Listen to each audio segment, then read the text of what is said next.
Hi guys, എല്ലാവർക്കും good morning. അപ്പോൾ ഒരുപാട് ദിവസങ്ങൾ, ഒരു മാസം കഴിഞ്ഞ് ലോങ് വീഡിയോ ഒക്കെ ചെയ്തിട്ട്, അപ്പോൾ വീട് പണിയും ഒക്കെ നടന്ന് പെരുന്നാളിനൊക്കെ വയ്യായിരുന്നു. പനിയും ചുമയും തൊണ്ടവേദനയും, സൗണ്ടൊന്നും ഇല്ലായിരുന്നു. അപ്പോൾ ലോങ് വീഡിയോ ഒന്നും ചെയ്യാൻ പറ്റിയില്ല. അപ്പോൾ എനിക്ക് വ്യൂസും വാച്ച് അവേഴ്സൊക്കെ കുറവാണ്.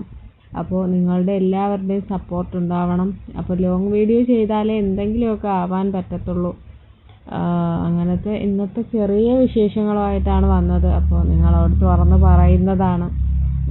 പിന്നെ പനിയൊക്കെ പിടിച്ചപ്പോഴത്തേക്ക് എനിക്കങ്ങ് പനി മാറി, പക്ഷെ തൊണ്ടവേദന ഉണ്ടായിരുന്നു. പിന്നെ ചൂട് കാരണം തണുത്ത വെള്ളവും കൂടെ കുടിക്കുമായിരുന്നു. അപ്പോൾ പിന്നെ ഒട്ടും സൗണ്ടൊന്നും പറ്റിയില്ല. പിന്നെ ഷോർട്ട് വീഡിയോയിൽ മൊത്തം പാട്ടൊക്കെ കയറ്റിയാണ്, ഓൺ വോയിസ് കൊടുക്കാനൊന്നും പറ്റിയില്ല. അപ്പോൾ അങ്ങനത്തെയൊക്കെ കുറച്ച് പ്രശ്നങ്ങളുണ്ടായിരുന്നു. അപ്പോൾ നിങ്ങളുടെ എല്ലാവരുടെയും സപ്പോർട്ട് ഉണ്ടാവണം. രാവിലത്തെ കുറച്ച് ജോലിയൊക്കെയാണ് ഞാൻ ഇന്ന് ഈ വീഡിയോയിൽ കാണിക്കുന്നത്. അപ്പോൾ മോനാണ് എൻ്റെ ഹെൽപ്പറും. എന്നാൽ എല്ലാ കാര്യത്തിലും അവൻ മുന്നിൽ നിൽക്കും. അപ്പോൾ കുറച്ച് കത്തിരിക്കയൊക്കെ ഉണ്ടായിരുന്നു, അതൊക്കെ ഒന്ന് വൃത്തിയാക്കി വെച്ചു. തൂത്തും വാരി തേങ്ങയൊക്കെ തിരുവി. പിന്നെ ചൂര മീനാണ് കിട്ടിയത്. അപ്പോൾ അത് ഐസിലിരുന്നു, ഫ്രിഡ്ജിൽ വെച്ചതാണ്, ഇന്നലെ കിട്ടിയതാണ്. അപ്പോൾ അതൊന്ന് അലിഞ്ഞ് അതായത് ഐസ് കട്ട വിട്ട് വരുന്നത് വരെ മോനെ ഓടിപ്പോയി കുളിപ്പിച്ച് ഉറക്കിയാലേ ബാക്കി ജോലി ചെയ്യാൻ പറ്റത്തുള്ളൂ. എനിക്ക് കുളിക്കണം. പിന്നെ ചോറുണ്ടായിരുന്നു, അപ്പോൾ അതൊന്ന് ചൂടാക്കി എടുത്തു. പിന്നെ ഇനി കറിയും വെക്കണം, മെഴുക്ക് വരട്ടുകയും ചെയ്യണം.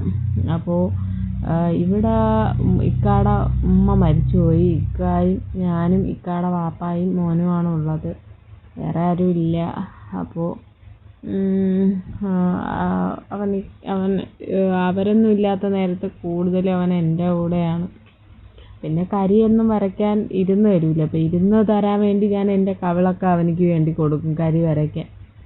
അപ്പോൾ ഞാൻ ബഡ്സൊക്കെ ഇട്ടാണ് കരി വരയ്ക്കുന്നത്. ഒരു ബഡ്സ് അവനിക്ക് കൊടുക്കും. അപ്പോൾ അവൻ അതിൻ്റെ കവിള് മൊത്തം കുത്തിട്ട് വരും. എന്നിട്ട് അവൻ പൗഡറും ഇട്ട് വരും. അപ്പോൾ ഇതൊക്കെയാണ് വിശേഷങ്ങൾ. വീട് പണിയൊക്കെ നടന്നപ്പോഴത്തേക്കും ഒരുപാട് ബുദ്ധിമുട്ടുണ്ടായി.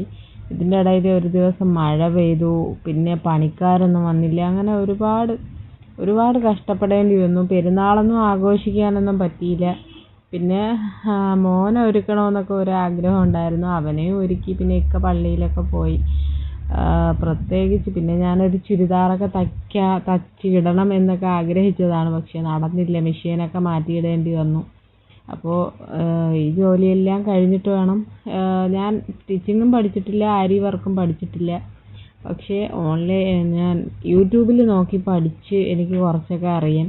അപ്പോൾ ഇനി കുറച്ച് തുണിയൊക്കെ വെട്ടി തയ്ക്കാനുണ്ട്. അപ്പോൾ ഇൻഷാ അല്ലാഹ് അത് ഞാൻ ഇനിയുള്ള വീഡിയോയിൽ കാണിക്കും. അപ്പോൾ ഒരു വർക്ക് ചെയ്ത ചുരിദാറാണ് എൻ്റെ മനസ്സിൽ ഉള്ളത്, ഞാനത് ഇൻഷാ അല്ലാഹ് കാണിക്കും. അപ്പോൾ ഞാൻ ഓടിപ്പോയി മോനുറങ്ങിയ നേരത്ത് കുളിച്ചു, മീനൊക്കെ കട്ട് ചെയ്തു. പിന്നെ കറിയും വെച്ചു, മെഴുക്ക് വരട്ടിയും വെച്ചു, ചോറും റെഡിയായി. അപ്പോൾ അൽഹംദുലില്ലാ ഇത്രയേ ഉള്ളൂ.